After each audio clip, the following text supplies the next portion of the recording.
Llogarisim numrin e molëve të oksigjenit në vëllimin prej 28 decimetra kub. Një mol i çfarëdo gazi në kushte standarde, temperaturë 273 prej 15 gradë Kelvin ose 0 gradë Celsius dhe shtypje 1 bar ose 101.325 paskale, ka numër të njëjtë të atomeve ose molekulave të barabartë me numrin Avogadros dhe zë çdo herë vëllimin e njëjtë, i cili është i barabartë me 22.4 decimetra kub ose litra. Ky vëllim quhet vëllimi molar.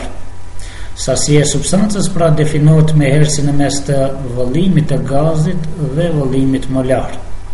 Pas zëvendësimit të vlerës së vëllimit të oksigjenit prej 28 decimetra kub dhe vlerës së vëllimit molar prej 22.4 decimetra kub për mol, ne fitojmë vlerën për sasinë e substancës në 28 decimetra kub, që është 1.25 mol.